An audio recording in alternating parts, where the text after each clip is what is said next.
I've actually gotten to the point almost. So we talk about AI. Yeah. Have you ever heard of Otter? OTTER.ai or No. IO. No. What is it? It is a virtual meeting assistant. So now you can get a sponsor out of this. So Fantastic. it got introduced to me at Illuminate because it helps me when I'm in meetings to focus on the conversation in the meeting and be able to like stay engaged and not be writing so many notes. And then that listens to the whole meeting and it records it, it makes a written summary of it, and then it creates main bullet points of the main things you're talking about, and then creates action items based upon that. And then, in typical AI fashion, the chatbot in there, you can go in and say, I remember talking about this. What did we come to as a conclusion on that? It'll search back through and it'll find the answer for you. So it's been like this incredibly helpful just meeting assistant. That's pretty neat. So I've started using that because I've always been a huge note taker in meetings. Mm-hmm. Like I have notes. Like every big meeting that I have, I've got hundreds and hundreds of notes. That you never go through. I do go through them actually. Oh. It depends on what it is though. But it's a time waster. It can be a time waster. Yeah. And a lot of times you're missing little bits of stuff. And because you're Mm-hmm. trying, so when you're listening, like say we're having a conversation about one specific point. When we get to the end of that little conversation, we're going to have probably reached a conclusion on that's a different landing point than what we started with at the top.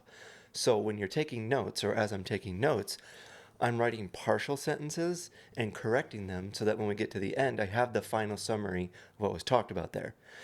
So my mind now is trying to process that as we're going, and it's detracting from us having a conversation. And then in hopes that when I get to the end, I'll have the point finished. A lot of times that doesn't happen because it goes all over the place. I'm going to have to get that. It's super That sounds helpful. amazing. They But then have you have to be online, like through Zoom calls or using it So in you person. can log it into your Gmail or into whatever app you're using for your meeting, and it will just join the meeting as your note taker. What about like a personal, like this meeting like this? I'll just go right here. I'll hit Otter, and then I'll just hit that button, and it'll start. Start recording us talking. Literally. That's so I could awesome. hit go. And Well, then why don't you do it? Why don't you let it go and do let's a see new what recording. happens? We're going to summarize our meeting Does it, here. well, I mean, does it, it's... So it'll ask me because it knows this is in my calendar, so I Yeah. can hit go on Oh, that. there you go. I haven't used it on the phone yet. And then live as we go, All right. it's transcribing. What's that cost? This is the free one right now. Okay. The free one has like a 30-minute or 45-minute limit Okay. to the meeting that's going on, and then you have like 3,000 minutes in a month that you can use. This isn't going to set you back, is it then? No. You're not meeting that many people? No. Okay. And now, when we use it at Illuminate, we have the not the industrial, but the what would be the big word for when you do like an enterprise. Yeah. So that they have the administrator there, and then he can log in all the different users That's cool. and give us an account. So, I guess this is one of the things I just wanted to start with. How do you get? You were doing freelance, but now you're at the church. Mm-hmm. Let's just kick it off with your freelance part. Who are your clients and like how are you getting work? Yeah. So my business, Underdog Creative, I like to do brand awareness and storytelling. And it's been kind of a journey with it in trying to figure out what exactly either is my niche or what am I really passionate about. And I have been finding, even recently here, that I enjoy coming alongside nonprofits and ministries that are doing good work, but don't have the bandwidth or the time or a lot of times even the money to get that marketing side done, get the video side done, get the social media, the graphic design. I'm finding that I get the most joy out of that and then where I can be the most helpful. So right now, a chunk of my clients, they're churches. A couple of them are startups. I have another big nonprofit that deals with pediatric cancer. So I'm trying to help them kind of get out there, tell their stories, and just kind of help them with their video needs and things. Mm-hmm. And then, well, obviously, as all of us freelancers in video have done, is we get all the one-off stuff that comes through. We need a crew for this, crew for that. I would say that now that I'm getting busier, I kind of want to stop doing a lot of that stuff and really kind of look for what are those nonprofits and those ministry things that could use that kind of help. So going to like the ministry things, the small ones, they don't have any funding. Are you volunteering? Are you just serving? Yes and no. Okay. Um, you kind of you kind of have to dance that line of do I believe, and this is for me anyway, like not everybody can do this. I happen to be in a position where I am working another gig.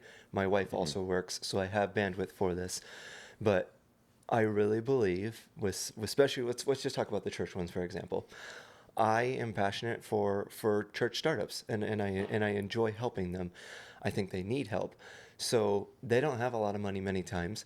So it's more so looking at how do I not go way in the hole doing this and just burn myself out on it, but also realizing I really want to help you. So let's find something that works for you, and let's not just do. I've been very vocal about this with a couple of my clients. I'm not going to just come and just film your stuff, hand it to you, and be done. I want to help you use it because it's very easy. If you do video, you just go out, film the B-roll, or make their little story. Oh, that's a great little story. I can put that on my website and then hand it to them, and great, I got a little paycheck. You're not doing these people any favors by doing that. These people, they've come to you whether through a friendship, and a lot of them I've met to answer that question. I've met them through people and been introduced to. One of my new clients, I don't even think I had done a video for him yet, and he had already referred me to someone else that was a friend of his that was doing a church. So I helped and want to continue to help these people, not just hand them their video, but say, here's some things you can do with this video. I'll help you do, let's be intentional. If we film an interview, let's film a couple little social media bits on there for you got a preview service coming up. You've got your launch day coming up. Maybe you have an event coming up. While we're filming your interview, let's just film those real quick. Do them direct to camera. Let's film those. I can give those to you as they are, or maybe we can throw a little B-roll on it, put some music on it. I'm just trying to give that holistic help to them. That way they can have a solid footing in that. Because knowing right now, the way the world is, the way social media is, video is a big deal. So I think you need help with that. Does that answer that? I think so. Um, so you're, yeah. Well, is this something like God brought you to do? Was a calling? Did you feel? I always say I have never felt called to ministry, and I'm starting to wonder if I have a call in my life to ministry. And I don't really know the answer to that yet. I think I'm also a huge proponent of you do not have to be working at a church or as a missionary to be serving God in your industry.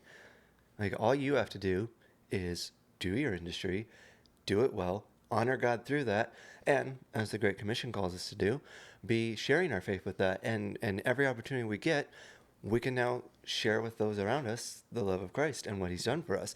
We can do that anywhere we're at. That's that's doing ministry. You don't have to be in vocational ministry to do ministry. So I always say though that I don't feel a call in my life to ministry, and now here I am doing it. I don't know. And you Where will we can't get go? away from it. I can't get away from it. It just seems to find me everywhere. And I'm not going to sit here and fight it. Sure, I can say I have big dreams that I would, a little dream that I'd always had is I would love to get to the point where I could do a TV spot that plays during the NFL, during the Super Bowl. Like, that's a great dream to aspire for. But I'm, I don't think I'm going to be happy just grinding for that dream because I don't think that's how God's wired me. And I don't think that's the calling He has on my I don't think life. it's as fulfilling either. If you're serving yourself and that is the goal to get, I'm going to be this, I'm going to look good doing this is going to be great for me, and you're being selfish with your goal, yeah, you're not going to be fulfilled with that. It's just not. Yeah, you're gonna end up doing a lot of things you don't want to do, sacrificing a lot I of mean, I'm things. doing that now. I do a lot of Yeah. things that I don't want to do, but I think when your goal is the bigger picture of this being the gospel or a ministry kind of focus, that's where the fulfillment comes for me. I've even, and this kind of goes back to what we were just talking about, when it comes to the money side of things, I'm not particularly driven by money. Like, you're not going to sit here and say, yeah, I'll give you 100 grand for this, or I can only give you a grand for this. I mean, obviously, I can't go on the whole doing it if I'm having to Hmm. bring people together. Like, I can't be expending my own money to bring things out. But if I'm breaking even with it, and I still find that fulfilling, it's not going to be a huge deterrent to me. But I think the biggest problem with that is that's not a scalable business model. But anyway. Right. And you may be breaking even financially, but what about like your time? Are you Breaking even with my exhausting time. your time? At this point, I am probably running a bit towards the empty on my time, but I try to keep a balance with it. It's one of those things where you have to look at work schedule, relationship with your wife, other priorities and responsibilities. I'm also a small group leader for a small group, being able to make sure I have time for that and I can keep those relationships. Um, to have some time to myself. I'm an avid gamer, so I like to be able to like reset and do that with friends. You're gonna have to have a balance of that, and finding that work-life balance would be the word for that.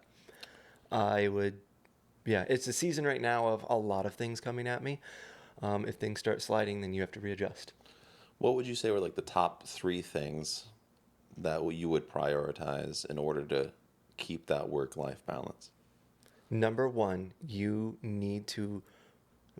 have that old saying of you make time for what's important to you.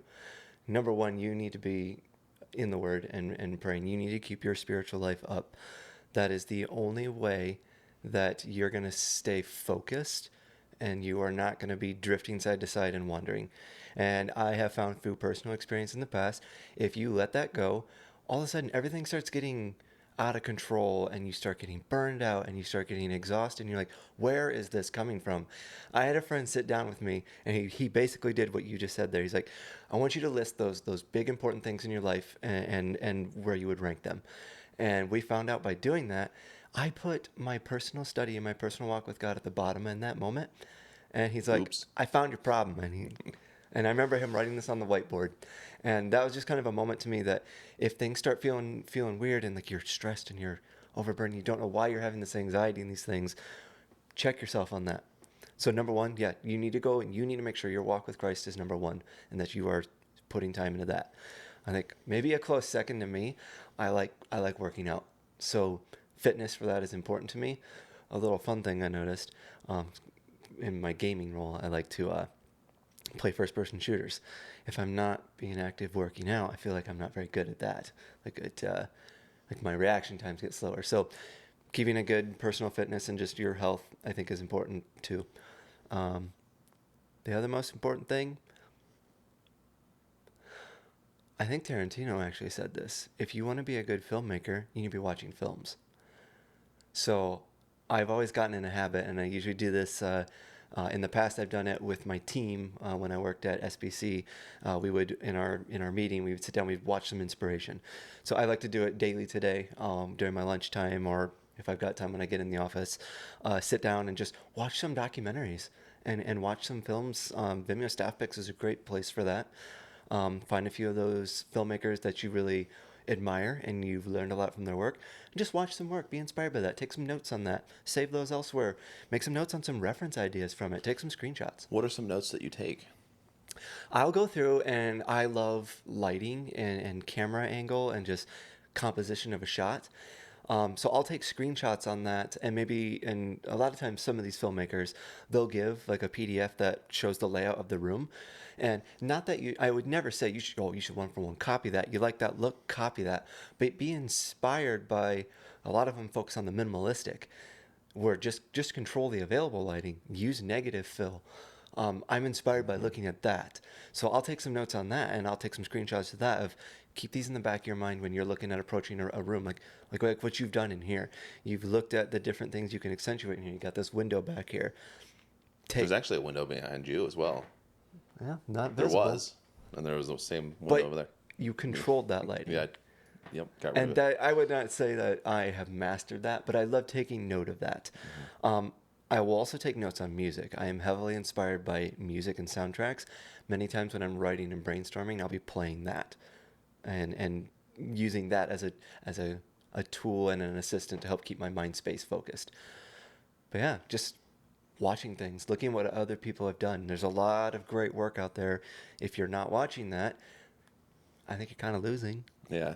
Do you get distracted by seeing the mic cable or like a hair? Or are you No, definitely not I just looking at lighting? It would depend on what it is, because I think here's a line for it, and you have to dance this line a lot, especially in ministry, because there's all the different areas you can look at. And I think one of the things we talk about a lot is this distracting to what we're trying to do here. So if you're putting together a scene here, and the hair sticking out is distracting, people have all kinds of different levels of notice. If it's distracting from what you're trying to do, address it, and you'll see that. Because I was talking to a friend about this a while back. If you don't notice the soundtrack in a film, it's doing its job well. Right.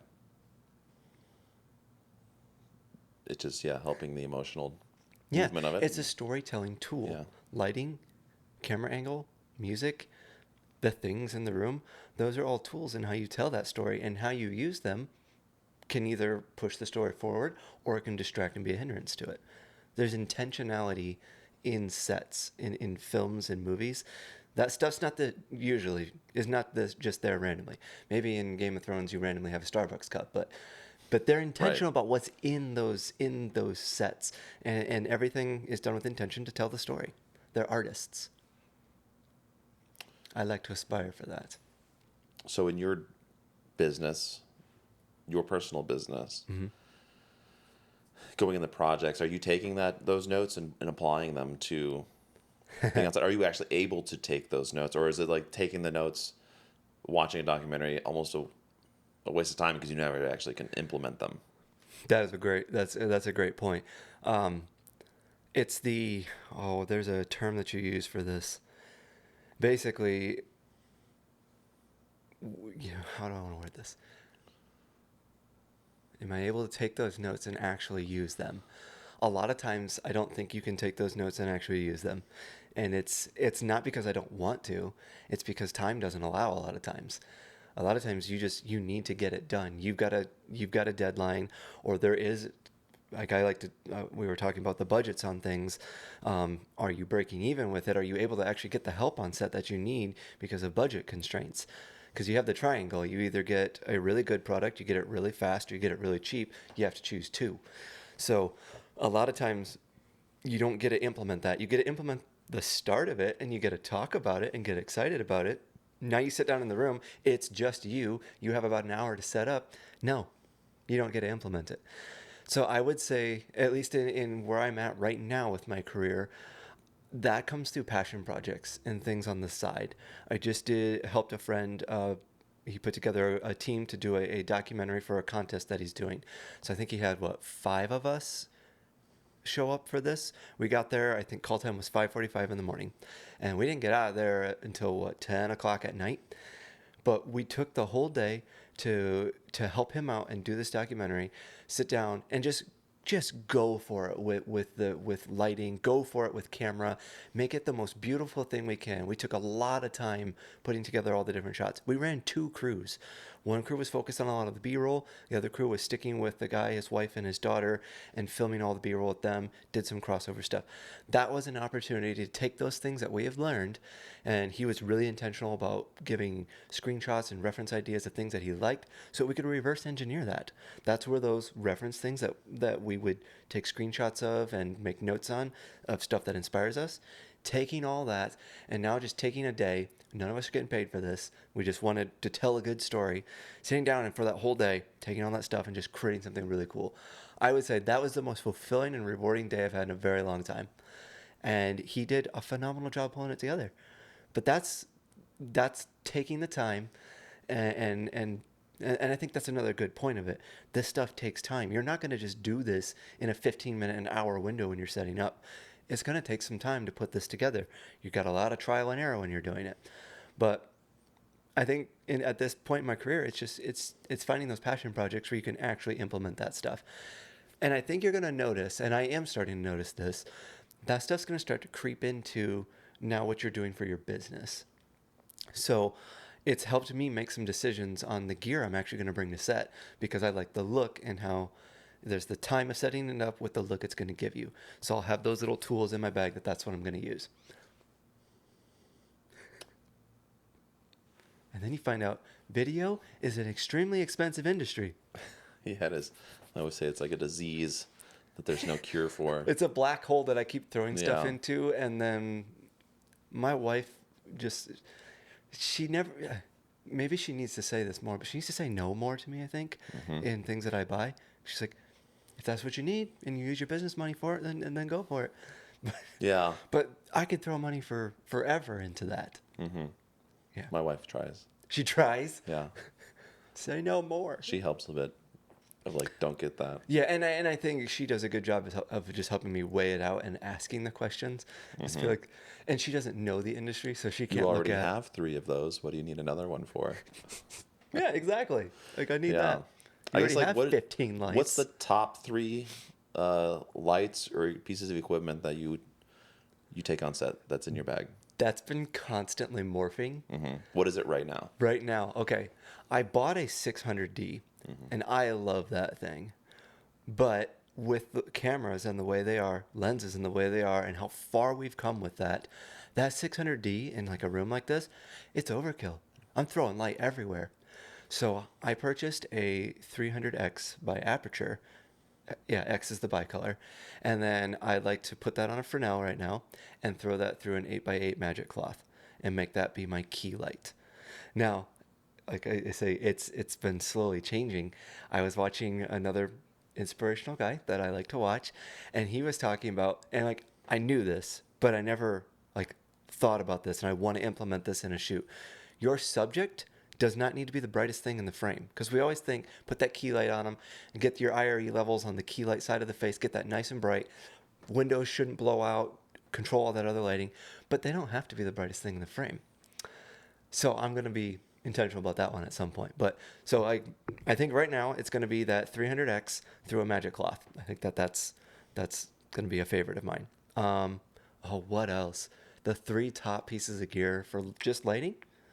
Oh, probably lighting. I mean, your camera is probably up there because you need Yeah, that. the camera ends up being on that list. I guess anything on the camera that maybe rank as a number 2 importance. Okay, so on a lighting side, I would say I'm right now. I'm liking that. I got a couple other little things in there, but I think they all dial into like all these different brands have a lot of different tools. The most expensive one may not be the option. Find something that works. For me right now, that light's working. A couple little accent lights, hair lights. Find what works for you. Um, on the camera, so I shoot with Komodos. Mm-hmm. I am enjoying shooting it in 6K 2 to 4, and I've been practicing with this. I haven't been able to really try this in an area that I like it a lot, but doing like 35 millimeter, getting up a little bit closer and showing like a bit more of the surrounding of the person, I like that look. It just doesn't always work in a room. Yeah, the room's got to be right. Yeah, it needs. I was having to shoot into a corner yesterday, and I think that would have been too much because there's a lot we didn't want to show. Yeah, So, I just think it's cool in showing the environment. mm-hmm. So I guess a lot of times I'm shooting single camera. I like to, I like to, I like to say force myself into a corner with that.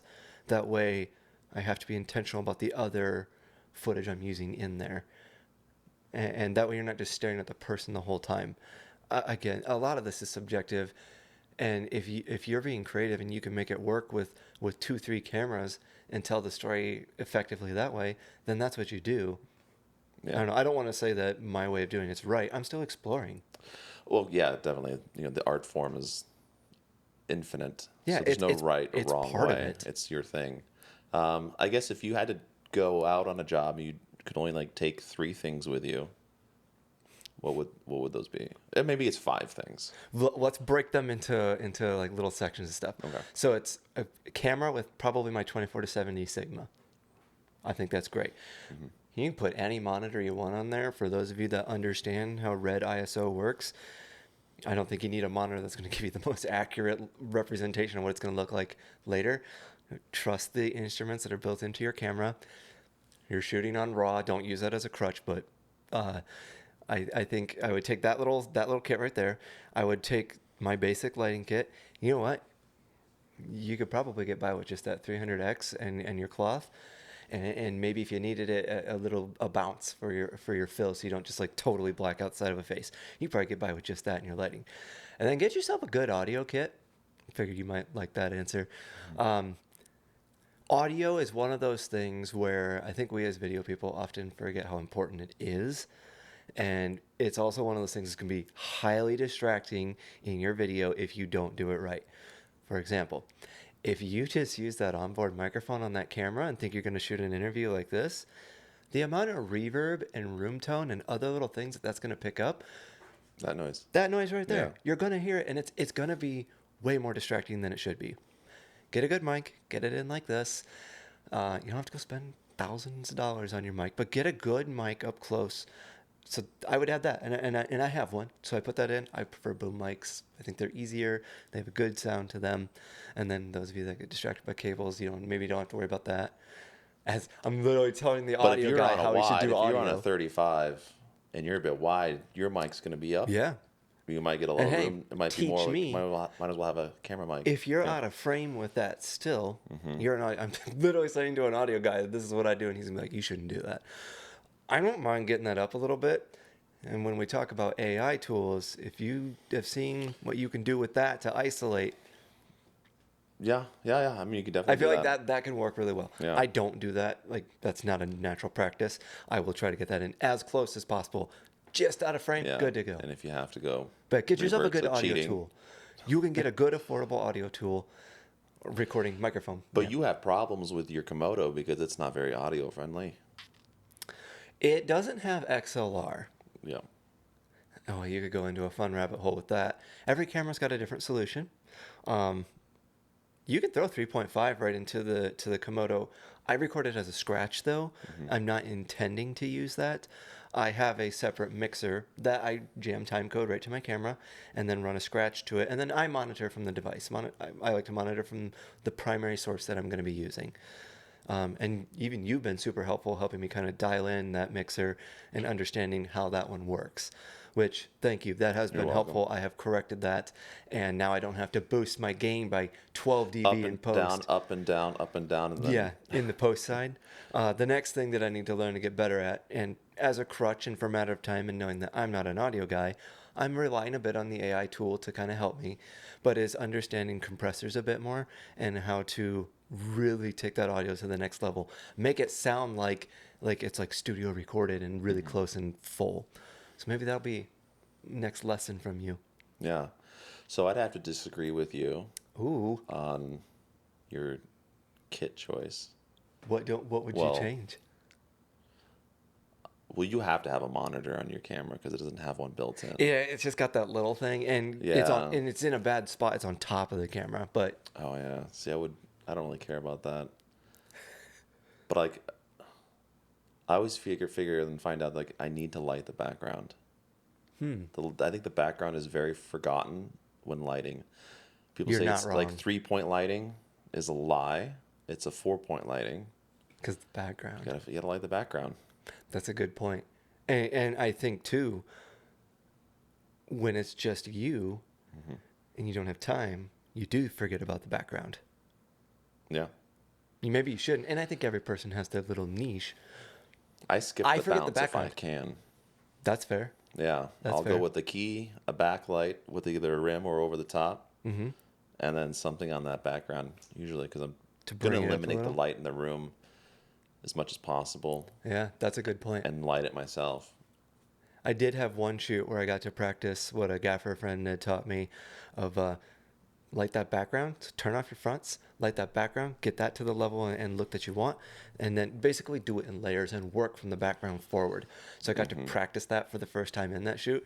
And yeah, to your point, it makes a big difference. Oh, yeah, And lighting with your key last. yeah. Yeah. Yep. Yeah, it's And crazy. I worked from the background there. I'm like, that's really cool. I just don't always have time for that. I Yeah. hate that I don't have time, but I don't always have time. Yeah. I usually end up throwing the key up because if I have to roll, It's the first light. then it's like, let's see what the key looks like. Yeah. And then fill in and I go backwards. Could you start saying with that mentality that, because the importance in the frame is the person that's talking, and because that's your main storytelling when you're doing an interview. So because that's the important, that's the one that you should focus on first when you go into an interview. Could you start making a case that direction? That focusing on the key Yeah, light getting on your that key light subject up first so that the is subject most is important. ready to go. Because like if we're walking outside and we're filming in like there's shade and then you got really bright background, you're moving quick so you don't have time to like put a scrim up and block all that. Like you're just going to expose for the face, and the background's going to do what it's going Yep. to do. Yeah. That's what I would do. Yeah. But could you start making a case for that in interview where you only have an hour to set up and it's just you? I don't know. And I mean, hypothetically, their face is all dark and you can't see it. yeah, Like that would be so distracting, wouldn't it? I think it would be. That would take us back to our what's distracting in the picture. It would, yeah. I watch a lot of like social stuff where the background's just completely blown out, and I'm like, well, you see Why their are we face, okay like, with this? yeah, but like if you had to pick either the background or the subject, I think the subject is far more important. I would agree. It should always win. Yeah, I don't think it's a contest at Wait, all. so the change you would make is emphasis more on the lighting kit? Wait, what was the change? Oh, well, you said you'd only go with that Oh, 300x and, I gotcha. and skip a backlight and all I that. gotcha. How Yeah. dramatic is your story? And then I'm using FX9, so I take a boom. The other day, I just boom straight in the camera. Okay. So it was a Good way to do maybe that's the thing, is like having a kit that Yes. works faster and easier, so they don't have to be dealing with that time code into your camera and the boom and the mixer and all that, wasting time, right? You are 100% right in that. I don't want to say I would make a different choice in purchasing camera if we're talking about this. I don't want to say that I would make a different choice in the decision I made to purchase the Komodo. I love that thing. I've shot with Blackmagic. I've shot with the Komodo. I think Blackmagic and Komodo compare very nicely. I think they're just slightly different in the tool. If you're trying to compare the Pocket with the Komodo, there are differences there, and I do experience those in post. But there's both great little tools. I still think the Komodo kind of wins in a lot of ways, until you start introducing some other kids on the block right now. I think Canon has done a fantastic job giving a very good competitor to the Komodo right now. And the nice thing about some of Canon's tools is they have that XLR built right in. So I can forget the mixer that's sitting there clamped to my tripod, save myself a little bit of time. I think I've gotten myself to a point where it's a pretty easy setup when I get there. I know exactly what I need. And it's all about knowing your kit too. You don't need to just go out and buy all these little tools because I watched this in a video. He said it was really good. I should go buy it. I think you need to spend some time with the gear you have and making it function quickly, efficiently, and fitting your needs. My kit is really getting dialed into that point. So you get those quick crews where you need to go crew something and they want you to just put together a rental cart and put all this gear on it. I will oftentimes say no to that. I'd rather use my kit because I know my kit works and I know how my tools work. You need to do that with your kit and your camera. If you need something that's faster, then yes, find an option that's got XLR in and you just monitor right off the camera. I think I figured it out. I think it's 4 things. Four- All right, so you need a camera, Okay. you need a microphone, Yep. you need a light, Yep. and then something like a 4x4 floppy. I think having the ability to remove something light Yes. that's not needed in the scene Yep. is more important, is just as important as having that light to put light into the scene, You're talking about removing light that you don't want in the scene. potentially. Yeah, Yeah. I've learned a lot more about that in years past here, where it was always like we talked about 3-point lighting is kind of the myth. It's 4-point, but I always that was what I was taught in school is 3-point key, fill, hair. What a waste of time school was, wasn't it? Oh, why Yeah, even we go could to- get into some of that. Although I would say though, my instructor it's fundamentals. I think you need to learn those fundamentals. Don't hit the mic. You're right. We need to learn those fundamentals, but at least for me anyway, I needed to be told and given the freedom to break that rule. Because I'm a rule follower, but by nature for me, I'm looking for right and wrong. You do it this way, you don't do it this way. And gray is hard for me. Some people are like, I only live in the gray. Like, I want to bend the rules as much as I can. But it was so freeing and fun to find out, wait, 3-point lighting, that's there so I can break that rule and figure out what looks good, what's going to tell your story better. See, I would agree, yes. It's definitely a footing. I've also seen another video, and worship leaders talk about the structure of the guitar, and you can play it any way you want, but it doesn't sound good if you were to flip it upside down and just bang on it. Mm-hmm. Right? The structure, the beauty of the music comes from following structure of the keys Yes. and the notes and the tones and stuff like that. And I think that can start showing us, like, I don't want to say industry standards, but there are standards with things, and I think standards and what's perceived as acceptable and what is correct, that changes over time. And I think we're kind of at a point in the industry where we're seeing that change a bit. Uh, we could go all kinds of places with that. It's like everybody has to have that light Yeah. So here. And it's like maybe you there's, have to have molding and on the face of yeah. like the shadow. It's like no one will light straight on anymore for no reason. Yeah. Like If we were to use lighting as the example, okay. I think we could all agree that if you put the camera on the key side of the light, that is a less interesting image. And it's kind of a standard that you don't put the camera on that side. You put it on the shadow side, on your darker side, because that has more texture and more visual interest. So that's kind of a standard I think that most people can agree on. But you have to put a huge asterisk at the end of that, because what if filming on that key side gives us more information that we need for the story and helps us tell the story better? Or maybe in this particular scenario, it is more interesting. Or maybe also that's part of the transition of the image. Maybe we're starting there and we're going to the other side to help tell the story. So I think that kind of goes to, there's rules, there's understandings that this is an industry standard in how we do things. There are things that this is the standard and level that we've set. And so we can start there and we should start there. But be free and be willing to break outside of that and find out what works. yeah, because I just see Like I everything just blew looks my the mind same. thinking that, because now I'm Yeah. thinking that through and verbalizing it. Get a little mustache hair. Do they ever bug you? Yeah, all the time. I was Never. gonna trim it. And then when they get to like this length, they start poking up. Yeah. Anyway. Did you when you started, did you just started what was the place you started at in For video, like down here? In Oh, Ohio? Iowa. Iowa. Yeah, Iowa. The infamous question, how does a kid from a town Yeah. of 10,000 in Iowa end up in Phoenix in video? That's a great question. Yeah. Thanks for asking it. Go ahead and answer that I question. like that. Okay. It's a fun one. So my dad was never like a big fan of technology, film, like movies, TV, that kind of stuff, and for good reason, and reasons that I think I would echo and agree with today. There's a lot of junk in there, and that you don't need to be filling your life with. Reliance on technology can be a downfall. Um, I don't know if it's overtly because he was kind of anti that and restricted a bit of that growing up, but I think that played into my draw to it, having that little bit of a rebellious side where I'd want to be doing that because dad wasn't a fan of it.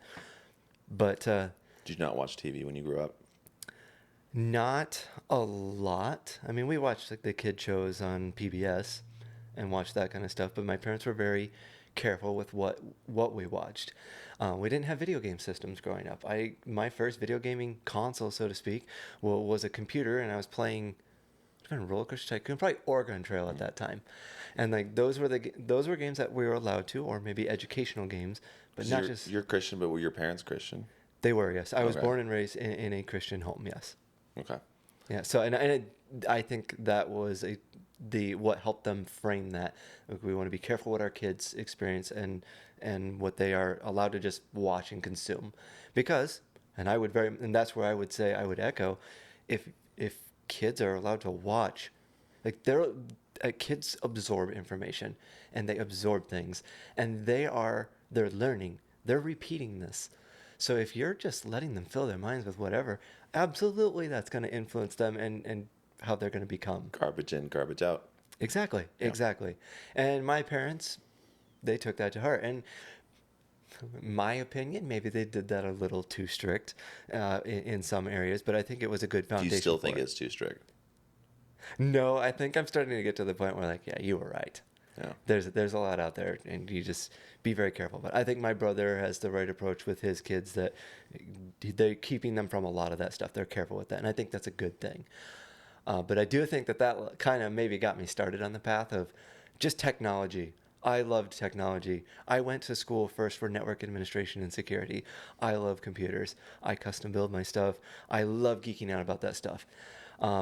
in going, so I was also homeschooled, so that helps to play into the whole thing. You could tell, couldn't you? It was just very obvious in how I It handled makes sense myself. now. It Yeah. makes sense. That's what everybody says when I say, yeah, I was homeschooled. Oh, that makes sense.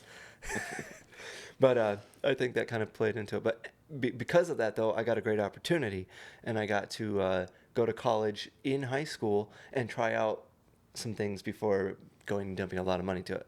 So post-secondary education, I got to do through the high school, where I went and got to do college classes at the same time. Um, I found that I didn't like. I love computers and I love tech like that, but I did not love like the mundane of network administration and basically how does the internet work and how do we set this up in smaller things inside big industries. I didn't want to do that for a living, so I'd been doing summer missions all through high school. I actually ended up interning for their international headquarters, and so like that ministry side of it, and then doing the highlight videos for our camps. That was kind of my first big taste in high school of doing video. Backing up even further, my mom had a VHS camcorder. I was always filming little videos and stuff like that with my brother, making TV shows, making little movies, using our Legos. I did the same thing. Yes. VHS recorder, put it in one VH tape player into the other, play and record in order to edit. I I don't want to say I wasn't smart enough for it, but I didn't know that that was a thing at the time. So for sound effects, for visual effects, it was a Yamaha keyboard that we had that had all these different sounds in it. So we would use that to make like engine noises and gunshots and for all of our scoring and everything, because it had all these little pre-built songs into there where you could change the key, you could do the beginning, the middle, a couple different variants of the middle, and then the outro. My brother and I had so much fun doing that. But I think that that kind of led to like, how does all this start working together to create a finished thing? So I was already doing that quite a bit as a kid. I don't even remember the first thing I filmed, but I've still got them all digitized on my computer, so I can go Yeah. back and give myself the cringy feel every time I watch myself doing stuff. But I think that that was instrumental in just helping get me going on it.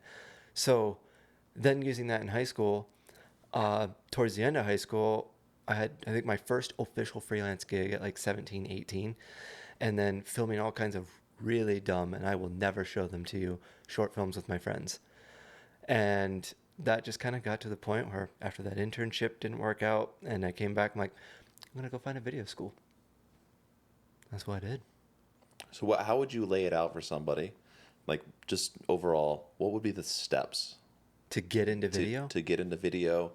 That would be the best. Like maybe you did something that you didn't need to do, and it was like, oh, that was a waste of step. Like maybe, like don't do that, or maybe leave that one out, and just be like,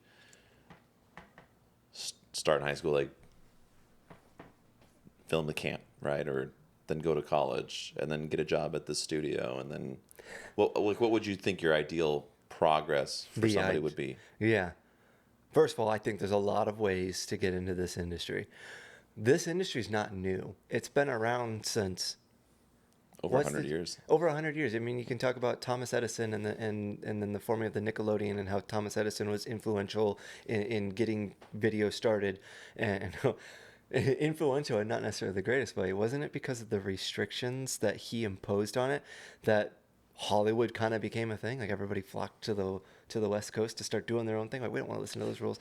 I think that had to play into it, but all I had to say, like, it's not a new industry. It's been tried and tested. It's evolved over the years. It's evolving rapidly now with AI coming out. So there's a lot of different paths to get into it. I don't think any specific one is do or die. I might say there's maybe specific things in there that are do or die, but I think you can take a lot of different paths. So if I were talking to a young filmmaker who's getting out of high school, he's been playing with this stuff, the first thing I would say is you have a cell phone right here that is very highly capable. If I had something like this when I was in school, I wouldn't, yeah, I think my career might look a lot different. But you have a tool right here that is so incredibly powerful in it. You just need to use it. If you want to get good at making videos, you need to go out and you need to make videos. I don't care what it is. Go film something.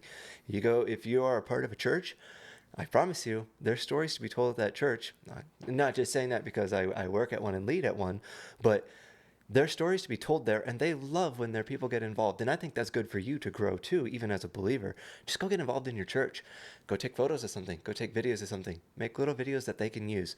It's a great way to start Even if it's a learning. big church where they've already got people doing that. 100% if it's a big church. In fact, a big church has more opportunity. I think you can do a lot more different things. There's all kinds of different levels there too. And I think as you start doing that, you're going to start getting better. I think another little thing I would say in that, and I noticed this a lot, I've edited over the years a lot of footage from a lot of different people where footage just gets sent in and I have to edit it. And I've noticed that people struggle shooting and shooting well. And I think the only way that you're really going to get better at that is if you edit what you shoot and be critical with it. Because I'll get people, and I know, I understand the stresses that your brain's going through when you hop into a room and you're filming something with a lot going on. You're like, you don't want to miss anything. So you're like, point everywhere. Stop doing that. Take a moment. Assess what's going on and what's the story and the emotion that's going on. Point the camera at that, focus on that, and hang there for a while. 15 seconds, 20 seconds, 30 seconds. Make sure you've got that emotion captured. I don't care that something's about to go down over here. I mean, obviously use judgment. If that's more important to what you need to be capturing, capture that. I've always learned, well, the ENG, start wide Uh-huh. and Yes. then Dial narrow in. in to what's going on. Yep. So Do that, but just stop changing your focus and your zoom and your target every 4 seconds. well, especially Anyway, it's like, oh, your ISO is maybe too dark for a moment. Like, just leave it. leave it. Fix that in post. You change 100%. that halfway through. How frustrating is that? And then the person that's got to edit that, man, they got to deal with that. So go out and shoot and practice with that. Get involved in some things, and as much as you can, edit what you shoot. That way you can start learning the pain that you're putting me through. Anyway, I say that because it is a frustration when you have to do it a lot and edit a lot of people's stuff. But also, it is such a great opportunity to get better, is to just go out and practice. So that'd be one thing that say, just go practice. You need practice. Were we on, what are the steps to get in? Yeah, like, what are your ideal steps? Practice, number one. Number two with that, and I think it kind of goes back to, if you want to be a filmmaker, you need to watch films. So go watch and get inspiration. Like I said, this is not a new industry. We've been at this for 100 some years. There's so much information out there, and with YouTube and different, like, I don't want to say go spend money on it, but there are, if you want like a professional that's got a proven track record, they may have like a master class. Taking those can be super helpful. But if you're just getting going, go onto YouTube. The one that got me really going is Film Riot. Ryan Conley and Josh, and then their sister. Yeah, University of YouTube. I think. The University of YouTube. Yep. Yeah. That'd be the first one I'd say. Go start with them. When I got going in the industry back in high school, they were just getting going, and they were showing their steps and how they think about things way back then. So their older videos and tech has changed a lot. But maybe go back and start watching like a Film Riot thing. Like those guys use the tools that were available to them at the time, which are probably more so available to you now, and go learn from that. That's one of the biggest things I would say, and we can start getting into like the college and education side of it. When I got to college, because I used Film Riot, Corridor Digital, Freddie Wong, or I think he's Rocket Jump now, like those three were like the really big ones for me. I knew pretty much everything my instructors taught me when I got to college. When I got into those classes, I knew that and then some. Because I think those free classes and things are so far advanced right now that you're going to be beyond those entry level things that college is going to teach you. I'd say probably college, the only value you'd get from college is the ability to put your hands on some equipment. Yes. That you wouldn't have starting out. Yeah, many times too, that they're going to have that stuff. But so to give you a perspective of where I'm coming from, then you can understand it from my mindset, because I don't think it's always the same for everybody. I went to, I guess what I would call a trade school in Madison. They had all these different degrees. So they had the I don't even remember the title of the program I went for, but it was basically an intro to the video industry. You learned editing, you learned some animation, you learned some 3D animation, you learned a couple of different editing programs. So we learned Premiere, Final Cut, and then a little bit of Avid.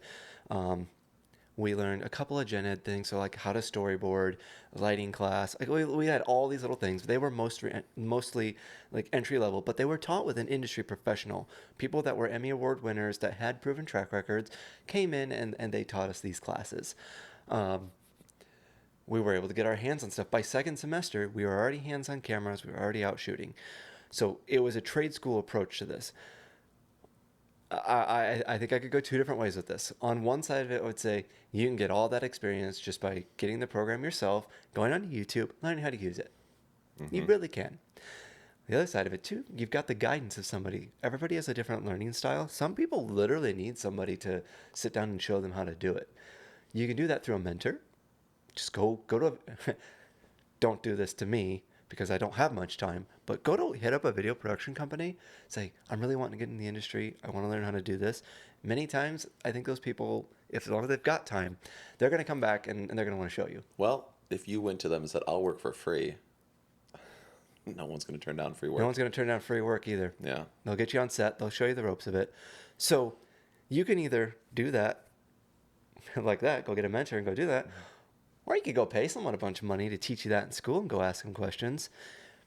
So you tell me. Heck, you can probably pay a production company to teach you better than a college would. You probably could, yes. Because a production company, Faster. that's faster, and it's real world and it's real time.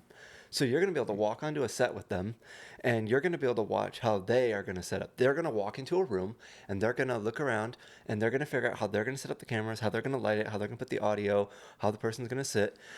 You can do that. You can pay for someone to teach you that in school, or you could go walk onto a set with somebody and observe and ask questions. Mm-hmm. So with that mindset, make your own determination. What's going to be better for that? I think you could, if I were to start maybe arguing for school. So, like all that to say, I paid a lot of money to make a good connection with one of my instructors who introduced me to somebody at a production company and recommended me that got me my first job. And I remember I told my boss this when I resigned from that first job. Thank you for taking a risk on a college student. That's not lost on me. I know what a risk that is to take somebody in and take a risk on them and teach them, knowing that you're maybe not getting your best bang for your buck right out of the gate there. But he took that risk on me and taught me the basics of the industry and got me in and got me on a firm footing. And he did a good job. Were you tripping over your feet at first pretty bad, or did you come in strong? I wouldn't say that I was like size 12 on a size 9 foot tripping, but it's a fire hydrant when you get in there and you have a person who's been doing this for 20 years showing you this is how we do it and this is why. And that was a good thing with him. He was pretty good at teaching you kind of the whys we do this. Now the why can always be argued against, and I would say now that, hey, keep up with the times. There are different ways to do things. But he took the time to teach me those things and answer those questions. And I wouldn't say I was totally lost because I took YouTube University and learned some of those things. But it was good to get that practice. And again, I probably could have had more of this in college by just going onto a set and learning. But those things that I learned at my first job are things that you could also be learning at the same time by getting onto a set and just seeing how it's done. Yeah. How do you think the AI boom is going to affect that? It's going to be good and it's going to be bad. The bad, and I understand this, I know a lot of people are worried about this, it's probably going to take jobs. Let's just be real here. I use AI, I would say daily. I use it in my business. I use it in ministry, and maybe we should talk about some stuff with that too. We can go there. But it's going to take people's jobs. It's going to take away a lot of stuff, I think, in copywriters and people that are helping you sound good when you talk and when you write. I think it's going to take a lot of that away. But on the flip side of it, guys, it's going to add so much creative freedom to you, and it's also going to add jobs. I think it's going to create more opportunities. It's just going to be a little bit different. I mean, you think about tools in the past. Yeah, all the same. It's doing the same thing. It just shifts everything. It's just shifting. It's different. I think it's scarier because it's so unknown and it's come at us so fast. Like you think 5, 6 years ago now, where AI was when it came to video generation, you're like, this is going nowhere. This is cringy. It's terrifying. Elon says 26 is going to be the year. It's the year.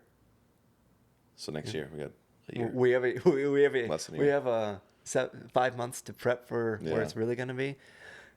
He's on the cutting edge of this, and he's probably right. From what I've seen right now, it's already crazy. I mean, you look at 11 Labs and what I'm able to do with voices. Uh, Yeah. I just need a couple minute sample from you, and if you get, and this is where your job starts coming in. This is where the job starts being created. You need to know how to communicate with AI still to get the result you want, because you're not going to just say, "Do this for me," and it's going to give you back something useful. Yeah, your prompt is key. Your prompt is hugely important. And You I'm need to getting know how to better at that. communicate. Yeah. Exactly. And it's like how specific you can be is even better when I prompt it. I'm like, yeah, I don't want to go into details about what my Well, plans are, but Yeah, using some industry secret here. yeah. But I would even say, and I don't have a problem saying this, break up, like if you're using 11 Labs to get it to say something the way you want it, break the crap out of that sentence. There's proper grammar structure, yes. That's not how you're going to get the result out of AI. You're going to need to break those words apart, use punctuation in ways that you didn't think of doing. Oh yeah. Yeah, yeah. Yep. And when you practice with that, that's going to become an incredible asset to fill in things that you needed said in something because you didn't think to get I mean, it. yeah, straight easy one is numbers. You know, it's spelling out numbers versus Oh, I haven't tried using that yet. numerical numbers, because the AI will say it differently whether you put 1, 2, 3 or like spell out 1, 2, 3. Interesting. You know, I it's didn't like even maybe think it's of that. 123, or I want to say 1, 2, 3, and then we're like the spacing 1 period, 2 period, 3 period, Yeah. all give different results Interesting. on that same like That's number. true. I mean, I've noticed that with words. I haven't done. Yeah. I've done numbers. I do it a But- lot because it's like there was a project I was doing that has Bible verses, and it would be like Psalms, Oh, 5, 1 or 12 through 13. 513. Yeah, and it would just mess it all up, and I'd have to go back in and I'd have to figure out how do I make it say it the right Yeah. way without sounding weird and artificial. Yeah. It's just you're learning those tools, and that's where the jobs are going to start coming in. Yeah. And just the more content that it'll allow people to make, that then you Yes. have to break through. It frees me up a lot too. So now, like in the position that I'm in, I'm doing things that would be out of the scope of what a video producer would normally do. So I'm able to use ChatGPT. That's the big one for me. I know there's a lot of other ones out there, and I'm a Grok. experiment with them. You're a Grok guy. There you I'm go. not going to support ChatGPT Oh, why? because they're evil. Well, of course, AI Yeah. is evil. Well, at least Grok is supposed to. I always see it as from Bill and Ted. You've got the robot-us's, the evil robot-us's, and the good robot-us's. And Grok is the good robot-us's. I think Grok is the good one. Yeah. You know, the mainstream media doesn't support that concept, but that's a whole nother topic. Yeah. I just haven't really experimented with other ones. I think ChatGPT it's serving my need with what I need. I got into it a while back, and I've just been kind of sticking with it. I've got so many projects built out in it because you can do like a project and then add all the assets to it Now and it really build all knows that who out. you are. So because of that, yeah, literally, it knows who I am. If you open up a new chat in there and like, what's my name? It knows who I am. And it knows my business. It knows projects that I'm working on. It knows my clients. So if you changed AIs, it'd be like starting It'd over be a starting brand new over. relationship. So I'm kind of built into this. Not to say, and I've jumped out and used Runway's tools and stuff to try different things for different purposes because OpenAI doesn't have everything built into that I would need. But that's my choice one. And so I just kind of have a system. I know how I approach things, how to feed it the information, how to prompt it to get what I need back, and just use it as a tool. These are tools. You need to not look at this as the enemy. Look at this as a tool that can assist you, those of us that are one-man freelancers. That's how you that's how you replace a contractor, you know? Yep. Sorry, contractors. You've been replaced. And a buddy of mine needed a electrical schematic done as he was building an office in his backyard. It was going to cost $1,000 to have someone come out and write it all up. He asked ChatGPT to do it for him, and ChatGPT's like, just take a picture of your breaker box. He took a picture of the breaker box with the information that he would need for his office, and Interesting. they wrote it up. He sent it into the city. Done. They accepted it and everything. Okay. That's where I start giving the caution though with AI. It's not perfect yet.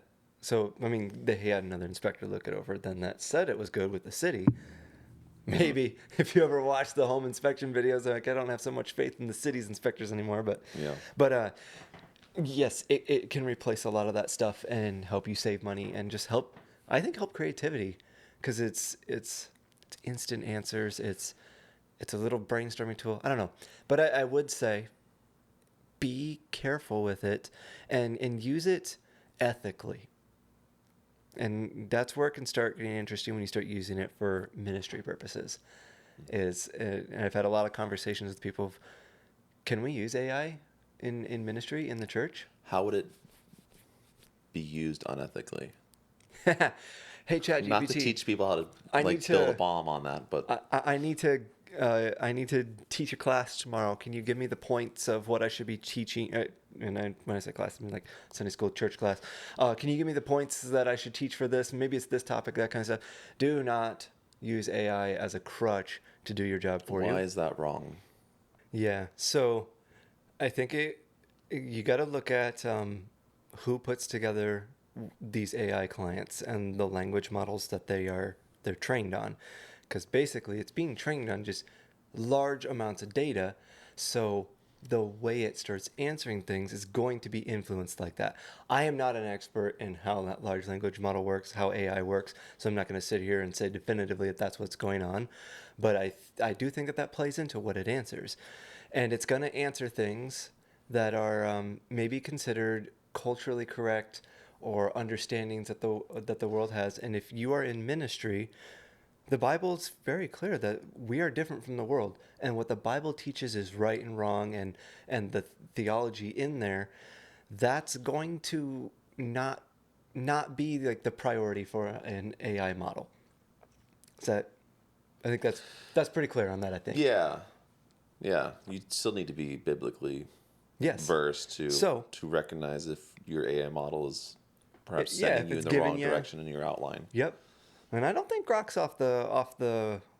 Well, Grok's still pulling from the same sources. So it's not off the hook and, Grok will give me better. It doesn't matter your AI agent. There is what I would say is an ethical or moral use of AI. And when you get into ministry, you are, as a pastor, your job is to study the Word of God and to teach that to people and what God intends from those passages. You're held to a high level for that too. You're responsible for the people that are under you. And if you're starting to just rely on AI to give you your sermons and give you your notes and your points and all that, I think you're in a very dangerous territory. Although ChatGPT would give you black popes. What? Black popes? Wait, I don't. There aren't any black popes. There aren't? I don't know. There hasn't been a black pope, but if you ask, at a point when you would ask ChatGPT to make you an image of a pope, it would make a black pope. It would make him black. I've never done this. Yeah. I never heard this. Oh, I've heard a lot of its weird things, but I think so any I think AI that's the model difference is going between to have Grok that. and ChatGPT. Like Grok can tell you what a woman is. Can ChatGPT? At one point, it wouldn't. But if I can, I kind of want to ask it. Yeah. So go ahead, you can ask it. Is this a rabbit trail? It's worth it now for science. Yeah. Okay. Because people were talking about it, they probably fixed that. What is they keep trying to sneak in that wokeism to it. A woman is an adult human female. All right, that's what it says now. I was gonna say biologically. Yeah. Women typically have 2 X chromosomes, but there are exceptions due to intersex conditions. Most women have reproductive anatomy, including ovaries. Okay, we're not going to keep going. It's like most. Most. Yeah, it had to put that in there. It's all. I mean, maybe there's like one or two people that are born, With unfortunately, both. with both or whatever, none or something. So, I have never looked but into it. Like how often does that happen? I not mean, very we find often. it in nature. Yeah, Um, things we could happen, go into a but whole thing with that, but I think that that's by design. yeah. Anyway, So, but yeah, there. If you're using it in ministry, I think you need to be. You can use it as a tool. Like you have systematic theology by Wayne Grudem that you use as a tool for different things that you need to research and look up. You have all these other tools that you can use to research stuff for when you're writing your sermon. I am blanking on words for them right now, but there are great words for these tools. This is another tool, but use it correctly. Use it as a supplement, not as a do my work for me. You still need to put in the work of studying God's word and how to teach that to your people, how to yeah. what would You be a need to do good the way work. to use it then? Okay. Um, if you're researching, if you want to find, okay, I'm a huge proponent of pastors, and I like this, the pastors that they go sequentially through the word and teach a book of the Bible. They Mm-hmm. are not pulling topics, cultural topics, and then using the Bible to support those. And I think that that's the correct way to teach God's word. You don't get to use God's word to just teach the point that you want or to get across the theme that you want and find all the stuff that supports that. I don't think that that's the right way to teach God's word. Therefore, I am very drawn to churches that we are going to open up the book of Genesis or we're going to open up the book of Psalms. Maybe don't start with Psalms. And we're going to go through and we're going to teach God's word as he laid it out for us. Like Romans or Corinthians, where it's like if you cherry picked verses, Yeah.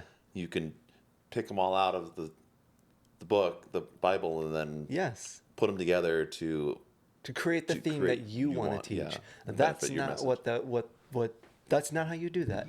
Yeah, And when you do that, you are then inserting your ideas, your themes, your morals, whatever, into God's word. That's not okay. He does not give you permission to do that. But at the same time, God's word, there's this really cool graph, and you could find it just by Googling it. I just don't know what the words would be for off the top of my head.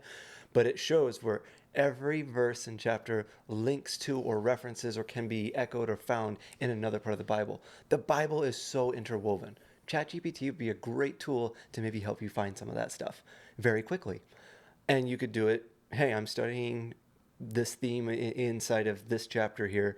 What are other areas of the Bible that talk about this same thing?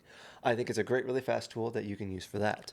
I used it as the 7 arrows method of studying. I don't know that. Yeah, it's like there's 7 different arrows. One is like, how does the people of the time see the verse? Okay, yep. How does it tell you to, like, how does God see it? Mm-hmm. How does it reference like the people around you? How do you pray on it? I can't remember exactly how they all arrows go. But I'd be like, hey, ChatGPT or Grok. Yeah. AI bot. To take this chapter, like, and how do we reference it in the 7 arrows so then I can better There you go. see.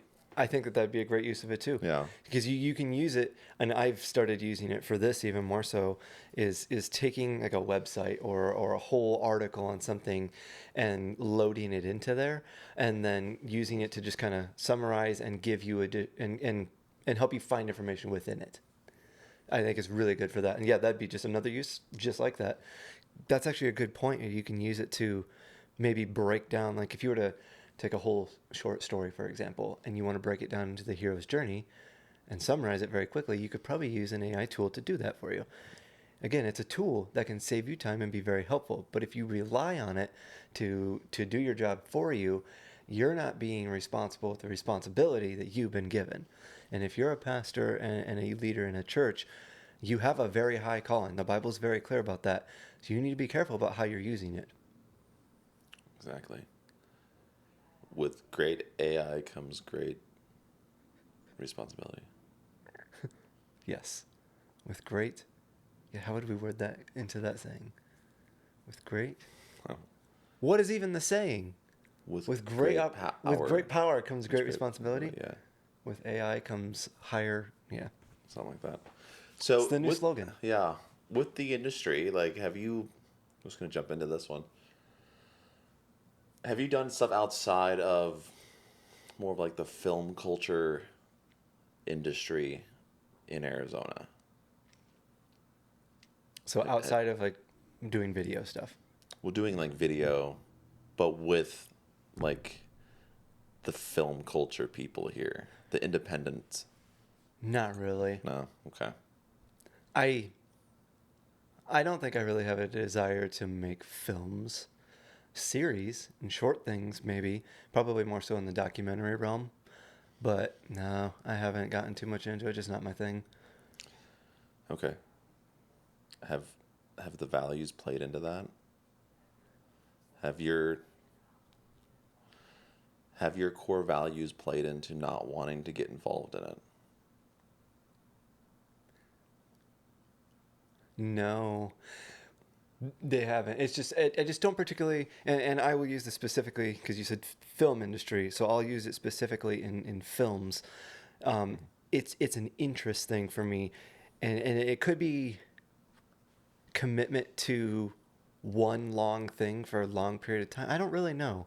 I just I I just haven't gotten into it. It's always been the documentary kind of stuff, and yeah, I don't know. What are you hoping? Just you play. Yeah, I got you. I I got guess you. nothing out of that. Nothing, Justin. Just let it go. I might No, just cut that one yeah, out. I haven't really gotten into film stuff, and I've had opportunity. I could have gotten involved with the Arizona filmmaker. What is that group called? With that, this I think it's another dude named The Justin runs. APA, I'm involved in the that, Arizona Production but there's Association, another that's filmmakers, and the I can Arizona see. Filmmakers. Is that it? Might be just AZ Filmmakers, yeah. Yeah. I can't remember the name of the guy, but he'll do all the events for the younger people to go. They had like that red carpet event down here. I've met those Mm-hmm. guys. I've talked to them at APA events. I went to one of their things. And I'm like, this just isn't my vibe. It's not my crowd. It's not what I do. Didn't selfishly didn't find it of value, so I just didn't jump into it. I don't know. Kind of have my own thing. I also have this. I don't want to say prejudice. Not prejudice isn't the word, but I find a lot of filmmakers to be haughty, stuck up. It's like a weird industry of people, Mm-hmm. and I don't like being around that. I don't need to be around. Yeah, there's enough negativity in my life and in this world that I don't need another outlet that's mixing it with what I like. I just feel like it's a bunch of let me rub your ego, so that way I can get an ego boost. Because I found myself in when I went to some of the networking meetings, I'm there and I'm starting to flex on what I'm doing. Why am I doing that? That doesn't matter. Mm-hmm. Like we can, I love to hear about what people are working on, but when it's there to constantly be trying to one up the other person, this is just toxic. I don't want Yeah. anything to do with that. Mm-hmm. And maybe if I'm thinking about it, maybe that's why I find the different communities around here so repelling, and I don't want to be a part of it. Repulsive, I think's the word. I don't. It's not my thing. So I would rather hang with people that are in different industries but still value storytelling. And I would say for me then it starts being believers and hanging with them and I don't know, growing with them. I find that far more fulfilling. And I think that starts leading to opportunity. Hey, maybe there needs to be some sort of believer based filmmaking group down here. Maybe there is one and I don't know about it. Hmm. But at the Maybe that'll same be something time, we'll have to at the same check out and time, start. exclusivity, I don't think is the right answer either. Like I would say, like if you're making a production, church people, and I think there's a church in the valley here. I had a conversation with a couple of their people in the past, and I think that this is part of their mentality. At least the conversation I was having seemed to allude that way. But I don't think that churches, if they're going to hire subcontractors to do video stuff, should be exclusive to believers only. Because you're excluding a ministry opportunity that you have right in front of you. Yeah, but then are you yoking yourself with somebody that's So not that's unequally where yoked? that's where, as a leader in a church, you need to make the right call of that's not the creative and influencing the direction, but your support crew and your support staff in that, this is an opportunity. So Maybe people, you can hire helpers yes. within Oh the yeah, production, but you wouldn't want to hire a leader in production. 100%. Yeah, and don't hear me saying that because I'm not saying that. Yeah. You need to lead that project in the way that God's called you to lead it. You Yeah. don't hand that off to another Well, it's like creative. our pastor always talks about, you're not ministry dating or Speed dating ministry. missionary dating. Missionary, yeah. Yeah. Yep. But filmmakers and people like that, they want to be creative, and many times it doesn't matter to them the subject matter. They want an opportunity to be creative, and they're willing to hop into this stuff. What an incredible opportunity for you to bring in production assistants or ACs or cam 100%. ops and stuff, and you get to now witness to them and show them through a great working environment where they're getting benefit, they're being creative, and they're getting paid, hopefully. and you now can share the Or love not, of but Christ and the gospel through, or not. Yeah. You're volunteer. Depends on where they're at. Volunteer. Yeah, exactly. But don't neglect that. I think it's very niche where it can fit in, and I think bigger churches have that opportunity where they'll do bigger productions and things. It's a great opportunity to involve the community in those things, and they can learn about Christ and His love through that. Don't give up that mission opportunity just because, well, if we're doing a film for a church, it needs to only be believers. Maybe. Be careful about it, but I don't know. Yeah. I think there's opportunity there. Yeah, you want to make people want to come to church. Yeah. Yes. I think that can start spilling into your social media appearance too. Yeah. But Like I started out in the worship band, and I just Doing what? entered, I was drumming nice. and bass. I didn't know that. Well, I started in bass, and then we needed a drummer, and I was like, I can hit stuff. Yeah, I can hit stuff. So I can keep tempo. I drummed. I don't know if I can keep tempo. Okay, fine. I have a click track in There's my a ear. I click can track. keep tempo. Yeah, so I did that, and I mean that helped me grow. Did. So if I wasn't able to get in the worship band, I probably wouldn't have found going as insightful or exciting. Interesting. It wouldn't have kept me going, perhaps. That's one of the things that helped get me involved in at least doing things in a church. Is even in high school, I volunteered in the sound booth. I ran lyrics on Sunday evenings. I kind of got a start in that because they were willing to have me there. That was my home church, and I was raised in a Christian family, so it wasn't like there's this little pagan in here running sound on Sunday. Maybe don't do that. I don't know. Yeah, I think some churches do, but I think So you're called running sound. It's like you're not going to be misinterpreting the word Yes. as an audio Yes, person. your instructor on camera stage, operator. the one that's got the microphone and is leading the people Mm-hmm. in that auditorium. That person needs to have their head on straight and maybe be a believer. That may be a minimum. I think there's other requirements too, depending on further you go up. Yeah, but I would say your call as the church to go and make disciples. Like our job is to shepherd God's people and also to lead people to Christ. That's another mission opportunity right there. Don't just exclude people from it because they're not a believer. So like if you wanted to get started and learn camera, any production, audio, and all that, getting involved in a church as a young person. Yeah, would great be- way to do it. Yeah. When I was at Scottsdale Bible and leading their film team there, we had high school volunteers that helped us with stuff. And I think one of the cool things was, so SBC had a program called, and it changed name over the years, but I don't remember what it's called right now. Summer Arts Camp, I think is probably what it's called right now. But the whole goal of that was to take the younger generation, bring them in for a week, and teach them the different arts and stuff that the church has. The production, the storytelling and filmmaking side, dance, art, like all these different things, music. So the kids would come in and do a week of workshops on this stuff. And then they would do... I think they tried to involve them on that Sunday morning at the end of that week. They could be involved in a level of that and just get them plugged right in. So they built into their younger generation to how to do these things and do them well. And then, hey, you can use that gift here and your passion for that and use it in the volunteer opportunities here and continue to grow in that. And that has led to people being hired for those roles years later because they were part of that stuff growing up. And that's how a church is building into its younger generation. It's teaching people and inspiring them, helping them to grow in their craft. And then in turn, that came back and helped build the church. I think that was such a cool thing. Yeah. And I then they even can say learn how to make content that's not sexualizing and vulgar. exactly. You can learn to create content that calls people to worship.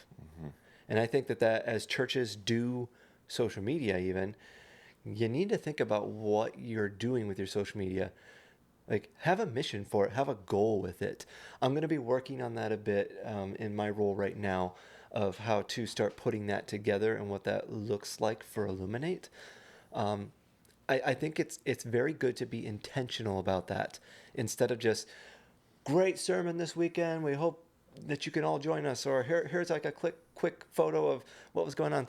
Like, I think that stuff has its place, but be intentional about it because you're showing people what your church is and what it's like and what they value. You're also showing people or giving people an opportunity to invite them into worship. So think about your congregant that doesn't work at that church with you, okay? What are the things that they're going through the week?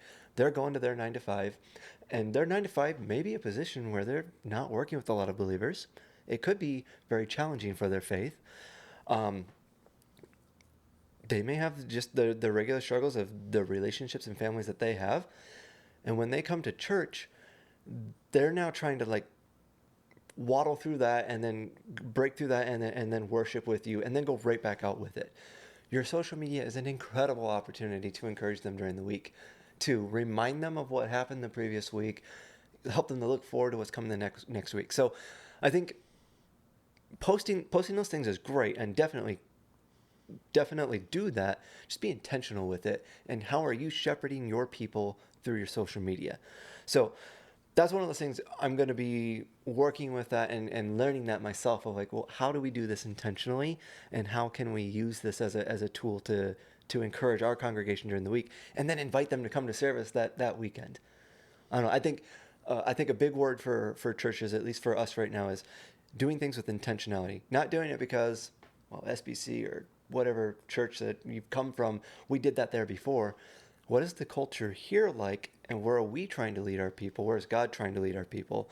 And how can we be intentional in every area of this church and ministry of how we're doing that? Yeah. Yeah. Not to go into the cesspool of social media and its lovely content, but it's a reality. It's a big thing right now. Yeah. I think it's like using the social media to keep that contact and keep the message fresh because like as soon as you walk out of service, Yeah. it's like What did you your pastor just teach talk. about last week? I What were the don't. points? I can't remember. I'd have to think about it. And see, and that's another thing that's tough with our culture is we have so much information and everything coming at us so fast. You can't hold that. Hmm. And it's not healthy to be constantly absorbing. We had a staff retreat a couple of weeks ago here, and they took a moment in there that for 15 minutes, he wanted us all to be quiet. Don't think about anything. All distractions gone. Be quiet and just meditate. Quiet. Let your mind go quiet. And it was interesting in the discussion after that to kind of hear where everybody was with that, because we are just so used to everything hitting us. Me, I've always got music going. I'm constantly needing to fill the quiet. That's Hmm. not always a good thing. I think we need time for just quiet. I tried to do the quiet before. How's that going 30 for you? minutes. It was just a struggle. If you're not used to Yeah. that, yeah, I'm like I it's did it. It took hard. forever. It felt like forever. It feels longer than 30 minutes. That's Yeah. for sure.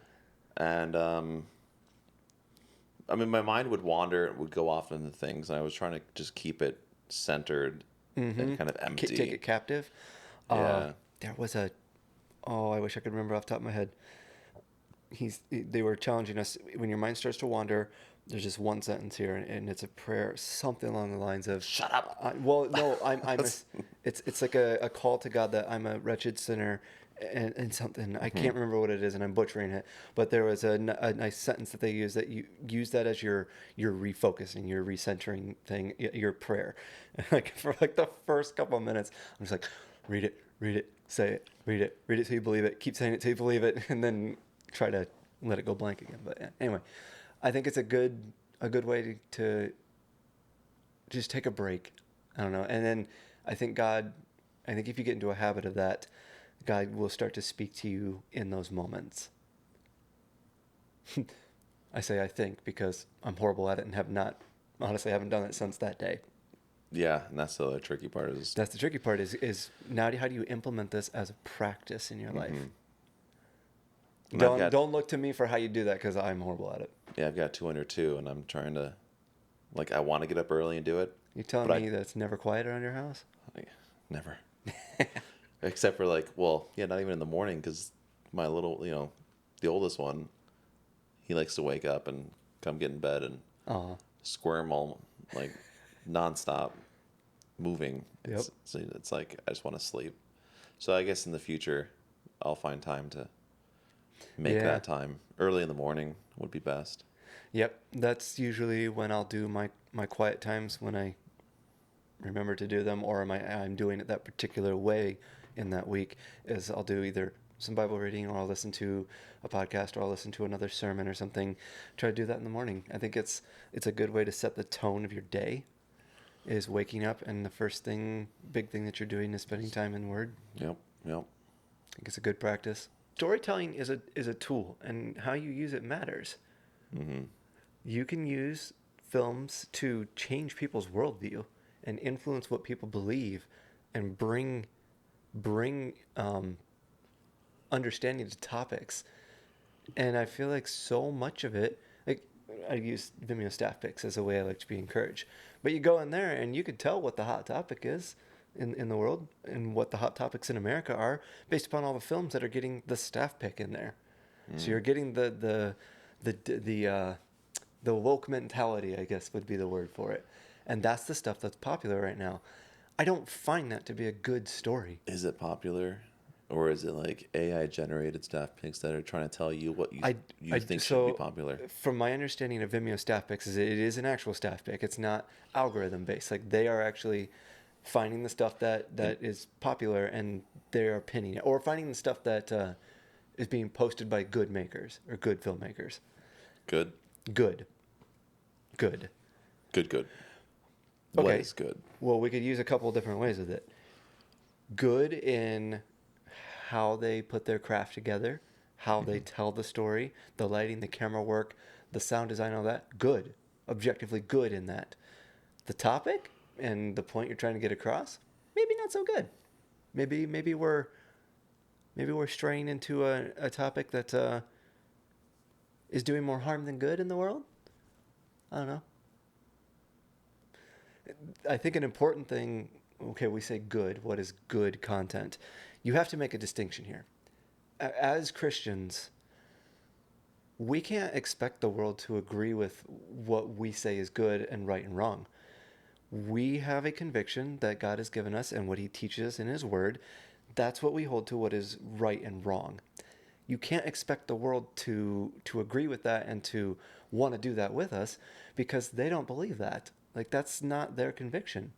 So we have to reach the first step of that first, and that's sharing the gospel with people and helping them understand what Jesus has done for them before they can even begin to agree with us on what is right and wrong.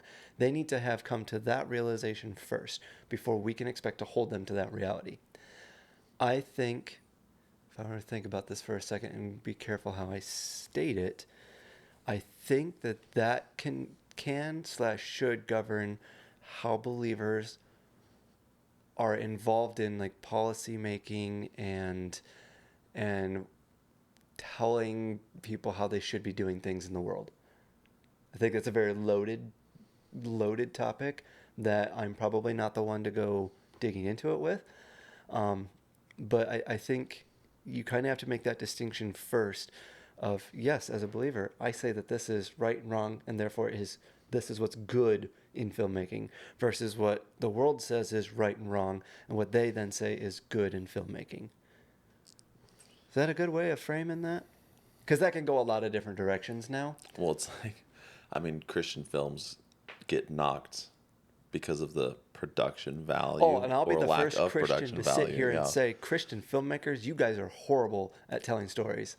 Yeah, or recording and like the production side of things. Yes. Like the acting. And like, telling, I think Yeah. telling a story. So if we were to... But then people, like Christians, are like, that's a great movie.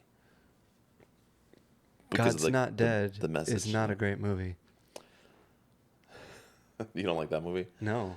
I don't I don't really remember much of it. I remember seeing it. I thought it was fine.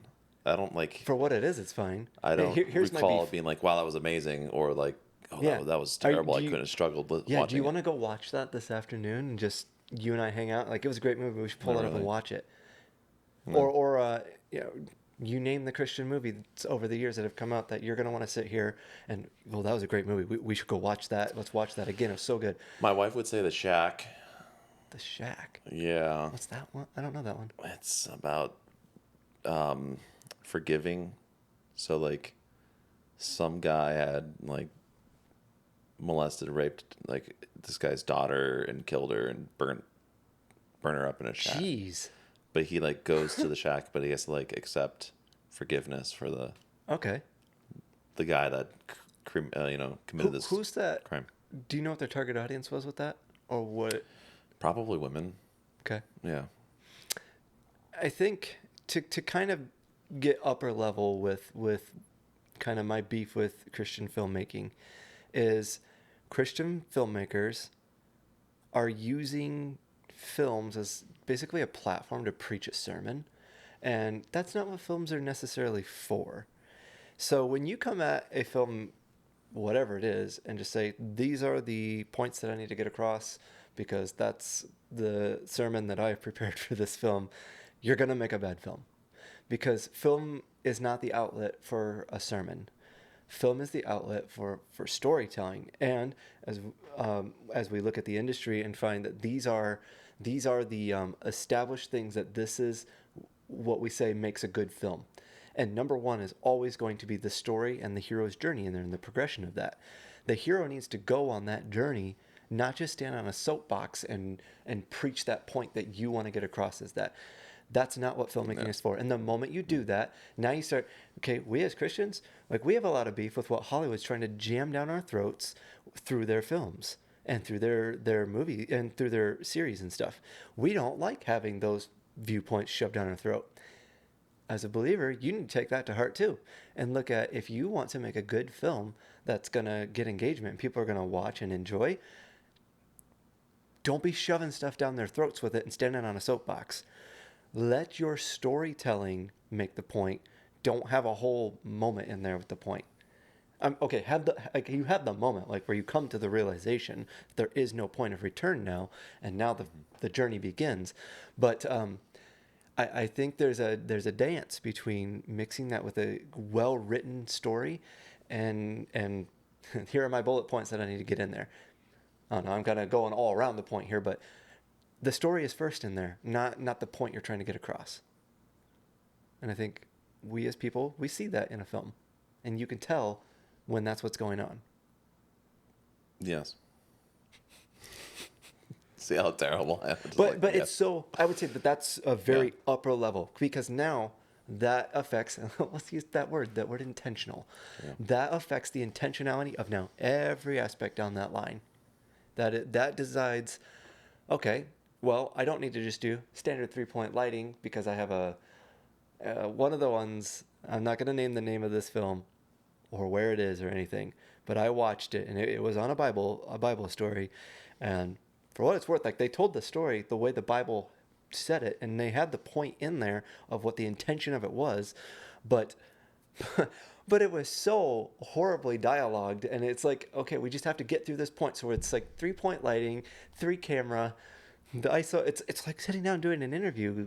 Like, why is this the movie? Like, let's be creative in this, okay? The camera moves for a reason. It needs to land in certain spots. Like that's storytelling.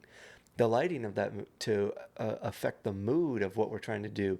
Is it an intense conversation? Is it lighthearted? And all of that goes into storytelling. Those are all elements to help you tell that story well. So they all need to play together. And I think that's one of the big areas where Christian filmmakers lack, but are getting better and have an incredible opportunity right now, is using all the elements of filmmaking to tell a good story. But it starts with that story. It needs to be well written. And it needs to be also within Christian values. There's a Yeah. I was being asked to do short films that were trying to bring in secular people, into being Christian and to like show them, but it was full of secular stuff. You know, it's got like killing and sexuality stuff, like rape and all these like other terrible things. Yeah. It, but it's like you're not. I don't know what I'm trying to say. I think killed it. that's an interesting one. So Right, no, so- but you're 100% right. And I think the way I would start looking at it is this: the world is a very dark place, and a lot of dark things happen in the world. And we as Christians, we're in this world, we're not of this world. So how does that look in filmmaking? Obviously, I think you can start coming with, now we have some black and white lines of where we can't cross. We don't show sexual content. We don't show gruesome murder. We don't show those things in filmmaking as believers. And I think if you do, you're wrong. I think that there is a line there where that is crossing a moral line. But it's still a dark world. So how do you, and this is a dance. I was trying to figure this out with a series that I was helping with a while back. I'm like, where do you dance that line? This is a dark world. So I think it varies on the situation. And I think one of the films, what is the name of that? It had to deal with child sex trafficking. Came out like 3 years ago, 2 years ago. What was the name of that film? You put me on the spot. I can't remember. It'll come to me. Oh, it was Yeah. in theaters. Did really well. Yep. They did a fantastic job dancing around a really dark topic. And you would go Yes. so far as getting to the point where it's about to go down. But Jamie, and can then you look that up real quick? Jamie. But like you're in the room, right? And it's something dark is about to happen, but it's not glorified. The camera leaves, and now every person that is responsible for where their mind went with that now. Now you called them to be above reproach in your mind. But you have ways of approaching the darkness of the world and showing it without showing the darkness of the world. I think that needs to happen in films. Because if you just sit here and just whitewash the thing the whole time, like, sure, that's good, and we want the gospel in there, and we want to show, what am I trying to say here, about the goodness of the kingdom that's coming. Okay, make it super spiritualized and like really far end goal. Like that's the goal we want to aim for, and we want to show that. The reality is it's not the world we live in right now. There's a lot of sin in this world, and I think as filmmakers, don't be afraid of that. Like that needs to influence and maybe be a part of what you do. Obviously, you don't honor it and you don't glamorize it and spend a lot of time in it, but you need to show it. And you need to then it's even more so on you to contrast it and show the right way of handling whatever the situation is. So I think there's a dance with it. Does that mean go out and Christians, now you can make a rated R film? Maybe not. But Probably not. But Yeah. not that this should be your metric. I mean, your for Christian it, but viewers shouldn't be watching it. Not if the reason you're getting the R rating is because of that content being in there. But hey, if you read the Bible, there's a lot of R-rated content in there. Yeah. But the Bible's the reason that stuff in there is God showing us something. Like he has a reason that's in there. I think you need to be careful with how you portray that reason and how you start showing it if you're going to do that route. Anyway, that's a whole nother topic. I'm still just trying to think of the title of that movie that talks about child trafficking. John, what's his name in it? Yeah. Do we need to go to the IMDb? No, I'm hoping my Jarvis will let me know. Your Jarvis, Jamie's on IMDb looking right now. Yeah. My Julie is looking it up. Julie, Sound of Freedom. Sound of Freedom, yes. That's it. Okay. That's the one. We can move on with our life. I felt a sense of relief when I got that answer. Anyway, yeah. The film industry it's a very complicated thing, but I think Christian filmmakers, you're starting to get that opportunity now. There's so much you can do now. Technology is allowed for better quality. It has.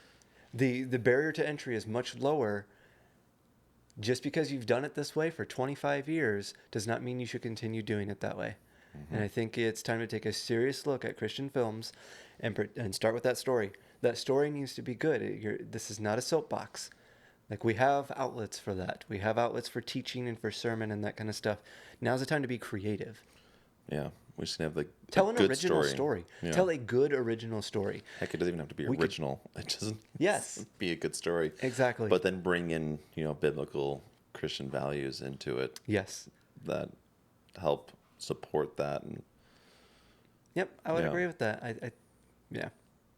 Not to beat that to death, but yeah, tell good stories. There's a standard out there in the industry of what a good story is. so what are the three things of filmmaking? Tell a good story, tell a good story, and tell a good story. I was going to say shoot, edit, repeat. Write, shoot, edit, repeat. Film riot. Yeah. Film riot? That's their that's one of their slogans that they have on their Okay. t-shirts. Write, shoot, edit, repeat. I love that. Yeah, I mean, that's a good way to get better, for sure. Yeah. And to make things better. Yeah, practice. Right, it was like writing is rewriting. Another Right, and then rewrite again, rewrite Yeah. that one more time. How about Rewrite. another one? Rewrite, Version rewrite. 72, definitely the final. Yeah. Yeah, I get that. Been there, done that. Unless it's Grok, I just type it in once. Grok puts it out Have perfectly the first Grok time. write your screenplay for your next short film. Yeah. I had it write me a short film. It was not that bad. It's passable.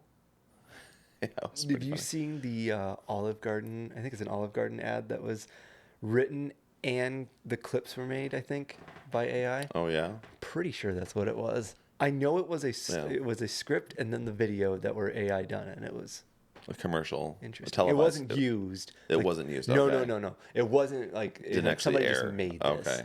Yeah. It was just a. Was it crazy or Yeah. Oh, it was just weird. This Like, was a while. okay. This was a little while ago. early days of video? Yeah, when that was first getting going, to just show you what it would look like. Like And it was weird. the Will Smith eating spaghetti at Olive Garden. Yeah. Or look up Donald Trump and Joe Biden eating pasta together. Oh, I've seen that. Oh, Yeah. Curse my friend that sent that to us and gave us the heebie-jeebies for a very Yeah. long time.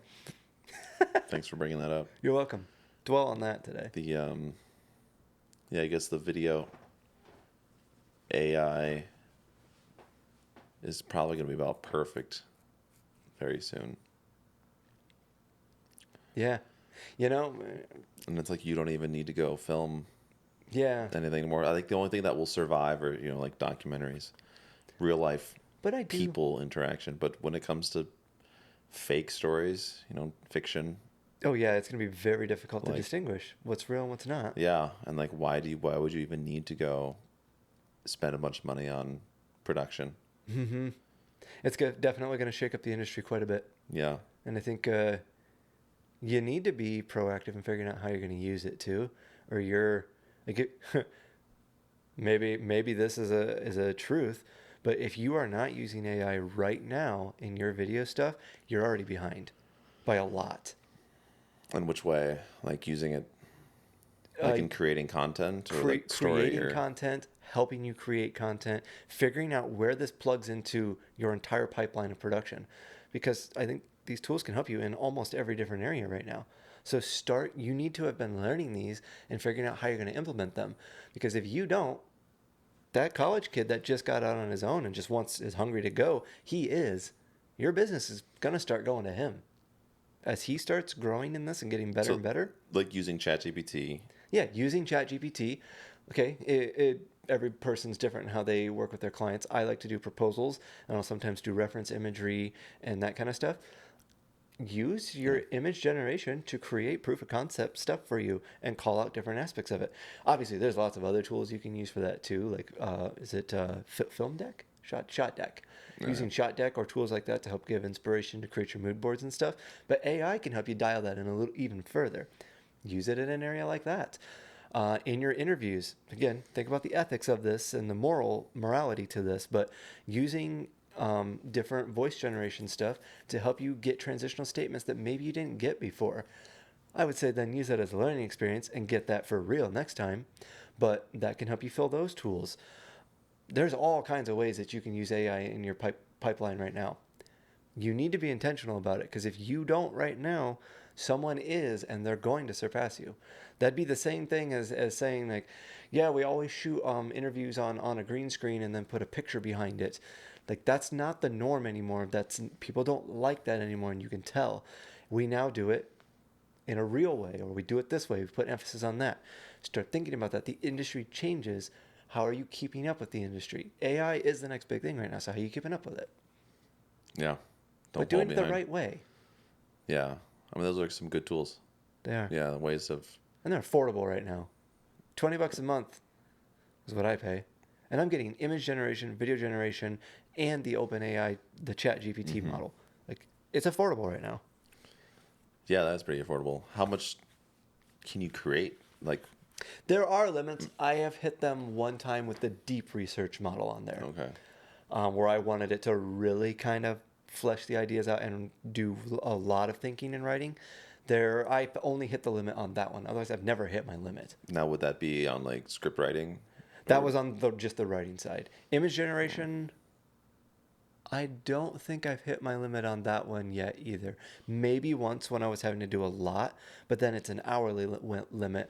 Wait an hour and then you can start hitting it again. was that like a? Were you like searching like a history No, thing or? I was trying to generate a lot of reference imagery, and like Okay. that one wouldn't be quite right. So I would then highlight the spots that I wanted it to change and then go again.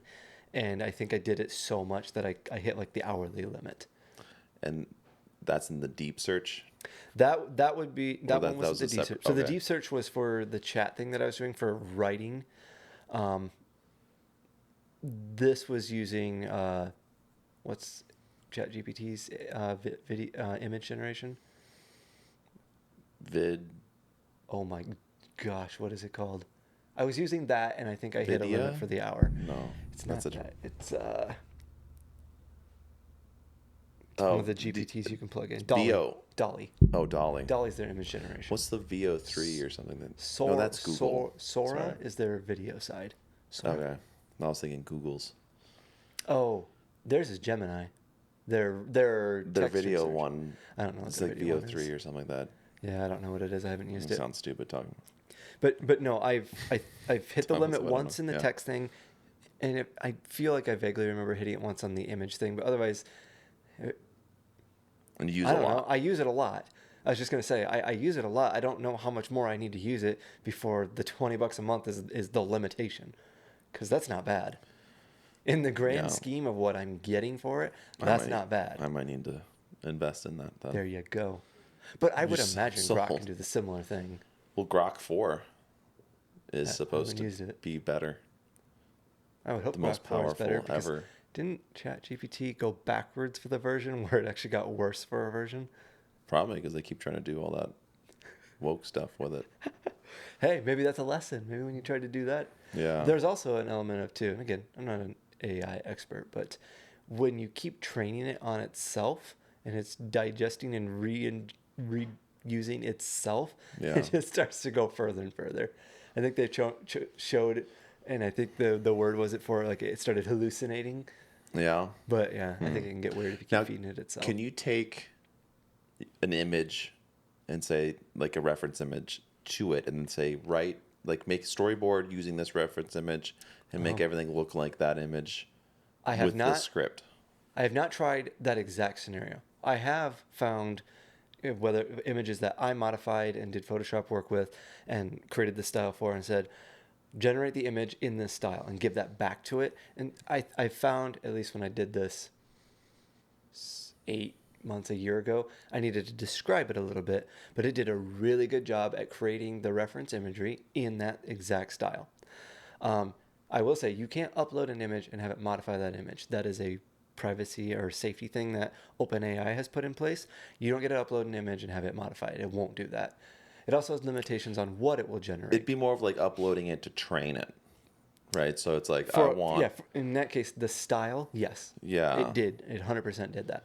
like I want it to look like Sin City Yeah. look. Yep. Right, and here's my script. Exactly. Now make my story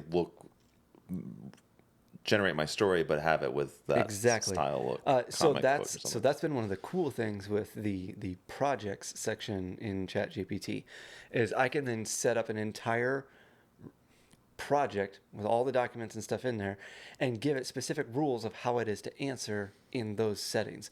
For example, I set one up for each of my clients. So when I go into there, I say, this is what my client is, this is what they do, this is their website, this is maybe their branding and style guide, XYZ, you name it. You preload it with all this information about your client. Then it's constantly referencing that as you're now brainstorming. So if I need to write a proposal for them, it will help me keep that in line and help me word things a certain way, help me keep top of mind. Well, their mission is this, so that's what I use to now word this. So I've used it to help with script writing, and it just kind of helps keep everything on mission for that, because you've programmed it to look at that and respond with that as what is the word for it? The parameters of how it responds. That's been really cool, and I think that that's going to continue to get better as we go on, and you can probably then maybe upload their logo into there, and it would use that in the imagery. I don't know. Yeah, how well does it do taking a still image and then make it into a video? I have not tested that with OpenAI because Or is that Runway still about, what is it? Yeah. Runway was better at that. What you were just talking about earlier?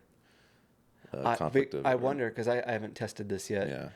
I still think that OpenAI's safety policies and privacy policies will not let you take an image and turn it into video. Because I know I had ChatGPT make me an image of people, and then I took that and I put it into another program.